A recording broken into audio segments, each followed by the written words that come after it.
지금 우리가 살면서 느끼고 보고 듣는 이 모든 일들이 사실은 하나님의 진노의 표출 가운데 있다. 이제 그것을 여러분들이 다 느끼고 계시라고 봅니다. 작년부터 있었던 이 바이러스 팬데믹 상황, 이 일을 물론 직접적으로 주관하고 계획한 자들이 악한 자들입니다. 그 배후에 사탄 마귀가 있습니다. 그렇지만 이런 일을 허용하신 것이 바로 하나님이라는 사실을 여러분들 아셔야 됩니다. 그럼 하나님께서 악한 분이시냐 하면 그것이 아니죠. 하나님은 공의로우신 분입니다. 그리고 하나님은 사랑이십니다. 그리고 하나님은 살아계셔서 인류의 역사를 지금도 주관하고 계시는 분입니다. 그렇기 때문에 이런 모든 일들이 있어야만 된다는 것을 저와 여러분들은 아셔야 됩니다. 지금 우리가 겪고 있는 일들이 어찌 보면 대환란 가운데 하나가 아닌가 그런 생각이 들어요. 여러분들 대환란이라고 하면은 어떤 걸 상상하십니까? 하늘에서 별이 떨어지고 지진으로 땅이 갈라지고 수천 명의 사람들이 죽어나가고 뭐 이런 일들이 대환란이라고 생각하시죠. 그리고 서로 전쟁이 일어나서 총을 쏘고 대포를 쏘고 핵전쟁을 터뜨리고 그래서 많은 사람이 죽을 때 아마 대환란이라고 생각할 수가 있을 것 같습니다. 그와 비교하면 지금의 상황은 굉장히 조용한 것 같습니다. 그죠? 총소리도 안 들리고 사람의 아우성 소리도 안 들리고 하늘에서 별이 떨어지는 듯한 그런 천재지변도 사실은 아직은 별로 없는 것 같습니다. 저와 여러분들이 살아가면서 우리의 귀로 듣기에는 굉장히 조용하고 고요한 것 같습니다. 그렇지만 구약시대 때 있었던 그런 대환란, 성경의 역사에서 보여지는 그런 환란과 지금 마지막 시대에 보여지는 환란은 조금 차이가 있는 것 같습니다. 저는 지금 상황이 대환란의 전조다 이렇게 보고 싶습니다. 왜냐하면 많은 사람들이 죽기 때문에 그래요. 모든 나라마다 이 주사를 맞추고 나서부터 사망률이 급격히 올라가는 거 여러분들 아시죠? 이게 우연히 일어난 일이 아니죠. 주사를 접종시키고 나서부터 사망률이 급속도로 올라가고 있습니다. 근데 많은 사람들이 옆에서 사람이 죽어나가도 정작 깨닫지 못한다는 거예요. 이게 더 안타까운 일입니다. 저는 지옥에 있는 사람들이요, 자기가 왜 지옥에 왔는지 깨닫지 못하는 사람들이 대부분이라고 생각합니다. 내가 도대체 왜 이 지옥에서, 이 불지옥에서 고통을 당해야 되는가? 깨닫지 못하는 사람들이 아마 대부분이다. 저는 그렇게 보여집니다. 어떤 사람들은 거기서 또 후회하겠죠. 그때 내가 복음을 들었을 때 내가 그때 열심히 교회를 다닐 걸. 내가 열심히 예수님을 믿을 걸. 내가 열심히 십자가의 좁은 길을 향해 달려갈 걸. 지옥에서 생각해보니까 그게 전혀 어려운 일이 아니었어요. 그리고 내가 얼마든지 할 수 있는 일이었고 내가 조금만 주의했으면 내가 지옥에 안 올 수도 있었던 일이라는 거죠. 근데 결국은 자기 욕심대로 살다가 지옥에 떨어지는 거죠. 예수님께서 나를 사랑하는 자는 나의 계명을 지킨다고 했습니다. 우리가 예수님 안에 거하고 있다는 사실을 어떻게 확인할까요? 예수님의 계명을 지키면서 우리가 확인할 수가 있습니다. 예수님의 계명은 한 가지밖에 없습니다. 서로 사랑하는 거죠. 근데 이거는 무분별한 사랑이 아닙니다. 김정은도 사랑하라는 거 아니에요? 악한 정권도 도와주라는 사랑이 아닙니다. 동성애자도 사랑하니까 동성애자도 결혼식에 축복해주고 동성애자 목사도 안수해주고 이런 무분별한 사랑이 아니라는 거예요. 진리의 사랑을 이야기하고 있는 겁니다. 성경이 말하고 있는 하나님의 사랑은 진리의 사랑이에요. 무조건적인 그런 정욕적인 사랑이 아닙니다. 근데 오늘날 교회는 그걸 분별하지 못하고 있어요. 모두가 다 품어주고 모두가 다 인정해주고 모두가 다 용납할 수 있을 만한 그런 사랑을 추구하고 있어요. 그러다 보니까 믿지 않는 자들과 손을 잡고 연합하고 있는 거 아니겠습니까? 그게 배교잔치예요, 바로. 하나님이 우리에게 요구하시는 사랑은요, 진리 안에서 이루어지는 사랑입니다. 과거에 노아 시대 때는 구원받기 위해서 순종만 하면 됐습니다. 방주에 올라가기만 하면 됐죠. 그죠? 소돔과 고모라 때는 어땠습니까? 그것도 역시 성읍을 벗어나면 되는 거죠. 근데 결국은 사람들이 그렇게 하지 않았습니다. 순종하지 않았다는 거예요. 왜냐하면 자기가 주인이 됐기 때문에 그렇습니다. 그리고 세상을 사랑했기 때문에 그렇죠. 세상에 있는 모든 것들을 사랑하지 말라고 하지 않습니까? 성경은. 왜냐하면 세상에 있는 모든 것들이 육신의 청욕과 안목의 청욕과 이생의 자랑뿐이다. 그래서 우리는 세상을 사랑하지 말라는 겁니다. 그래서 부단히 결심하고 부단히 결단하고 세상과 분리되기 위해서 날마다 노력해야 되는 거예요. 이게 바로 십자가의 삶입니다. 이게 말처럼 쉽진 않아요. 하다가 실패할 때가 많이 있습니다. 그래도 또 계속해서 넘어져도 일어서고 계속 걸어가는 거예요. 좁은 길을 향해 달려가는 거예요. 그러다 보면 결국은 언젠가는 끝날 때가 있습니다. 그게 영원한 구원이에요. 영생에 들어가는 날이 있습니다. 요한일서 3장 10절에 보면 여기서 하나님의 자녀와 마귀의 자녀가 드러나느니라. 의를 행하지 아니하는 자나 자기 형제를 사랑하지 않는 자는 누구나 하나님께 속하지 아니하였느니라. 의를 행하지 않는 자나 자기 형제를 사랑하지 않는 자나 똑같이 치부한다는 겁니다. 그런 사람들은 하나님께 속하지 않았다는 거예요. 하나님께서는 저와 여러분들을 본질적으로 사랑하고 계십니다. 그리고 그걸 증명하셨어요. 그게 뭐냐면 바로 독생자를 이 땅에 보내신 일입니다. 그거 외에 어떻게 또 하나님께서 우리를 사랑하신다는 것을 증명할 수가 있을까요? 내가 내 생명을 너희를 위해 죽어줬는데, 내가 독생자를 보냈는데 더 이상 어떻게 나의 사랑을 너희에게 보여줄 수 있겠느냐? 그게 바로 사랑 아니겠습니까? 진리의 사랑이에요. 그게 진리의 사랑입니다. 예수님을 이 땅에 보내신 사랑은요, 싸구려 값없는 그런 사랑이 아니에요. 하나님 당신을 우리에게 주신 사랑입니다. 그런데 그 사랑은 반드시 어떤 대가를 요구하게 되어 있습니다. 여러분들을 구원하기 위해서 당신이 목숨을 드렸잖아요. 그럼 우리가 당연히 그 길을 걸어가야죠. 십자가의 길을 걸어가야죠. 그게 하나님의 은혜에 보답하는 길 아니겠습니까? 근데 그 진리의 사랑을 배반하는 자들에게 하나님 진노하시는 거예요. 무섭게 진노하십니다. 그래서 마지막 때 계시록에 나와 있는 대환란이 바로 그래서 있는 겁니다. 하나님의 사랑을 배반하면 그 대가가 영원한 사망이라는 것을 여러분들 잊으시면 안 돼요. 예수님께서 복음서에 그런 말씀하시지 않습니까? 씨 뿌린 자의 비유를 통해서 길가에 뿌려진 씨는 싹이 나기도 전에 공중에 새가 쪼아 먹는다고 나와 있어요. 이게 뭐냐면 이건 구원을 받지도 못한 상태다, 이렇게 이야기하고 있습니다. 우리가 구원받기 위해서는 어떻게 됩니까? 하나님의 말씀을 통해서 우리가 구원받지 않겠습니까? 근데 그 말씀이 이 사람의 귀에는 들리지만 한쪽으로 왔다가 한쪽으로 나가버리는 거예요. 그러니까 이 사람은 구원을 받지도 못한 거예요, 애초에. 두 번째, 돌밭에 심겨진 씨라고 하는 것이 뭐냐면 기쁨으로 잠시 그 말씀을 받아들입니다. 근데 뿌리가 자라질 않아요.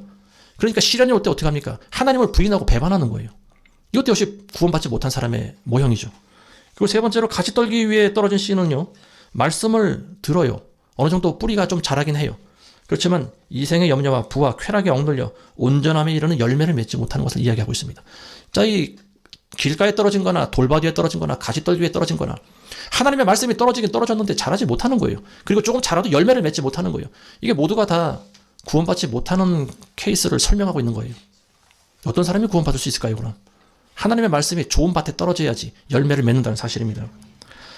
씨가 좋은 땅에 떨어져야 열매를 맺는다는 거예요.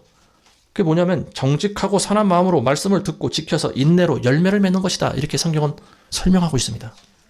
이게 바로 좋은 밭의 상태라는 거예요. 예수님께서 제자들에게 이 씨 뿌린 자의 비유를 말씀하시면서 그런 말씀을 하십니다. 너희에게는 하나님 나라의 신비를 아는 것이 허락되었지만 다른 사람들에게는 그게 허락되지 않았다는 거예요.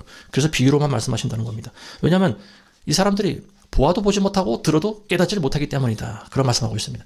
이사야 선지자의 말씀을 응하게 하기 위해서 예수님을 따라다니는 많은 사람들에게 비유로만 말씀하십니다. 그런데 제자들에게는 그걸 설명을 해주시잖아요. 저와 여러분들은 이 설명을 지금 듣고 계십니다. 그러니까 여러분도 예수님이 제자나 다름없는 거예요. 씨 뿌린 자의 그 의미가 뭔지를 아시죠, 이제? 세 가지 경우는 구원받지 못하는 케이스입니다. 마지막에 좋은 옥토밭에 씨가 뿌려져야 이게 싹이 나고 열매를 맺는다는 거죠. 그리고 이런 사람들이 천국에 들어갈 수가 있다는 것을 이야기하고 있습니다. 자, 이 말씀이요, 바로 또 예수님이 우리에게 주신 복과 연결되는 거죠. 여러분들 팔복에 대해서 아시죠? 8가지 복. 아시죠? 이게 바로 구원받을 수 있는 사람의 마음 상태입니다. 여러분들의 마음이 옥토밭이라고 생각하십니까, 지금? 아니면 가시밭길 같다고 생각하십니까? 아니면 길가에 그냥 뿌려졌다고 생각하십니까? 하나님의 말씀이 길가에 떨어진 것 같은 경우가 많이 있었죠. 아니면 새가 쪼아먹기도 하고. 이게 말씀이 조금 믿음이 자랐는가 싶더니만 다시 또 원상태로 돌아가기도 하고. 이게 뭐냐면 내 마음밭이 온전해지지 않았다는 거예요. 그래서 하나님께서는 우리의 마음밭을 기경하라고 하십니다. 기경. 밭을 가르려고 하는 거죠. 하나님 말씀을 듣기 전에 먼저 그 땅의 상태가 부드러워야 된다는 겁니다. 그래야 하나님 말씀이 떨어져서 자랄 수가 있다는 거예요. 마음이 완악하고 굳은 사람은 하나님 말씀이 들어가질 않습니다. 그래서 그 마음밭을 파서 해쳐야 되는 거예요. 기경해야 되는 거죠. 이게 바로 회개입니다. 회개. 너희는 마음의 할례를 받으라고 나와 있어요. 옷을 찢지 말고 마음을 찢고 회개하라고 나와 있습니다. 그런 마음의 상태가 돼야 되는 거예요. 마음밭을 기경한 사람들은요, 심령이 변화되게 되어 있습니다. 심령이 가난하게 되어 있어요. 그리고 마음이 애통하게 되어 있어요. 그리고 온유한 마음으로 변화됩니다. 그리고 의에 줄이게 되어 있어요. 긍휼한 마음이 들어옵니다. 그리고 마음이 순결하게 되어 있습니다. 그리고 화평케 하는 자가 됩니다. 그리고 의를 위해 핍박을 받습니다. 이런 상태가 바로 팔복이에요. 8가지 복입니다.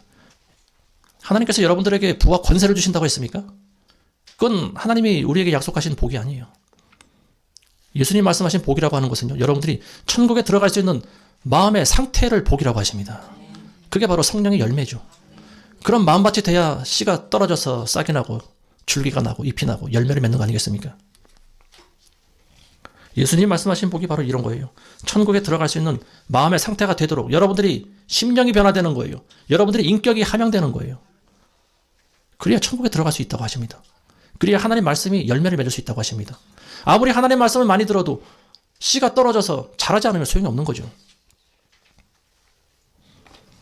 이제 말씀 맺겠습니다. 오늘 너무나 많은 사람들이 보아도 보지 못하고 들어도 깨닫지 못합니다. 여러분들이 사는 집에서 아파트 대부분 많이 사실 텐데 아파트에서 밑에를 한번 내려다보세요. 무슨 소리가 들립니까? 별로 안 들리죠. 차 지나다니는 소리밖에 들리지 않습니다. 산에 올라가도 세상은 고요한 것 같아요. 이 세상은 항상 적막하고 고요하고 평화롭게 보여집니다. 그렇지만 실상은 그렇지 않다는 걸 여러분들 아셔야 돼요. 눈으로 보이는 세계는 조용하지만 지금 하나님의 무서운 진노 가운데 있습니다. 소리 없는 살육자가 지금 사람들을 죽이고 있어요. 주사약을 통해서 지금 많은 사람들이 죽어나갑니다. 내년에는 어떻게 될지 모르겠어요. 아마 올해보다 더 큰 일이 일어나지 않을까 싶습니다. 지난주에 어느 가장이 또 주사를 맞고 죽었다고 하는데 40대 젊은 사람이라고 합니다. 근데 참 불쌍하게도 그 집에 아이들이 4명이나 있다고 해요. 그래서 그 아내가 청와대에 청원을 넣었어요. 어떻게 먹고 살아갈지 막막하다. 국가가 책임져라. 근데 묵묵부답이에요. 거기에 대한 책임을 지겠다는 뭐 그런 말이 없는 것 같습니다. 이게 더 사람들의 분통을 터지게 하는 일이죠. 우리가 할 수 있는 일이 별로 없는 거예요, 지금. 왜냐하면 본인들이 자처한 일 아니겠습니까? 아무리 얘기를 해도 깨닫지 못하는 자들이 자기 발로 걸어가서 맞은 거에 대해서 국가가 책임을 안 진다고 그걸 어떻게 항변하겠습니까? 그러니까 본인들이 맞지 말아야 되는 거죠. 근데 아무리 맞지 말라고 해도 듣질 않습니다. 사람들은 건강을 위해서 맞고요. 먹고 살아갈 일 때문에 맞습니다. 그리고 또 다른 사람의 눈치를 보기 위해서 맞습니다. 이게 모두가 다 미혹되어 있는 거예요. 세상을 사랑하기 때문에 일어나는 현상입니다. 그럼 결국은 마귀가 쳐는 올가미에 들어갈 수밖에 없는 거죠. 자, 이런 일들이 보면 모두가 다 하나님의 심판이라는 것을 여러분들 아셔야 됩니다. 그리고 이런 일들을 통해서 하나님이 또 하시는 일이 있어요. 그게 뭐냐면 알곡과 가라지를 좀 가르고 계시지 않습니까? 알곡은 모아서 천국 창고에 드리고 가라지는 모아서 어떻게 합니까? 영원히 꺼지지 않는 불에 집어넣는다 그랬습니다. 지금이 그때예요, 바로. 우리는 하나님의 구원의 경륜에 대해서 다 알지 못합니다. 단지 우리가 아는 일은 한 가지 있어요. 그게 뭐냐면 하나님의 진노로부터 벗어나야 되겠다. 여러분들이 이것을 깨달으셔야 됩니다. 하나님의 진노 가운데 거하시면 안 됩니다. 여러분들이 날마다 예수 그리스도의 보혈을 의지하셔야 됩니다. 어떻게 구원받았는지 여러분들 정체에 대해서 날마다 깨달으셔야 됩니다. 그리고 하나님의 그 진리의 사랑을 절대로 배반하시면 안 돼요. 우리를 하나님의 무서운 진노로부터 구원할 수 있는 것은 구약이나 지금이나 어린 양의 피밖에 없다는 거예요. 어린 양의 피만 되는 거예요. 송아지 피는 안 됩니다. 염소의 피는 안 돼요. 다른 데는 구원이 있을 수가 없어요. 이게 진리입니다. 진리라고 하는 것은 너도 진리고 나도 진리가 아니에요. 진리는 오직 한 가지밖에 없습니다. 우리를 위해 돌아가신 예수 그리스도만이 진리라는 사실, 여러분들 끝까지 기억하시기 바랍니다. 우리 한 주간도 주님 오시는 그날까지 겸손한 마음으로 살아가시면서 그 하나님의 뜻이 온전히 이루어지게 해달라고 우리가 한 주간도 여러분들 살아가시는 모두가 되시길 주님의 이름으로 축원합니다. 기도하겠습니다.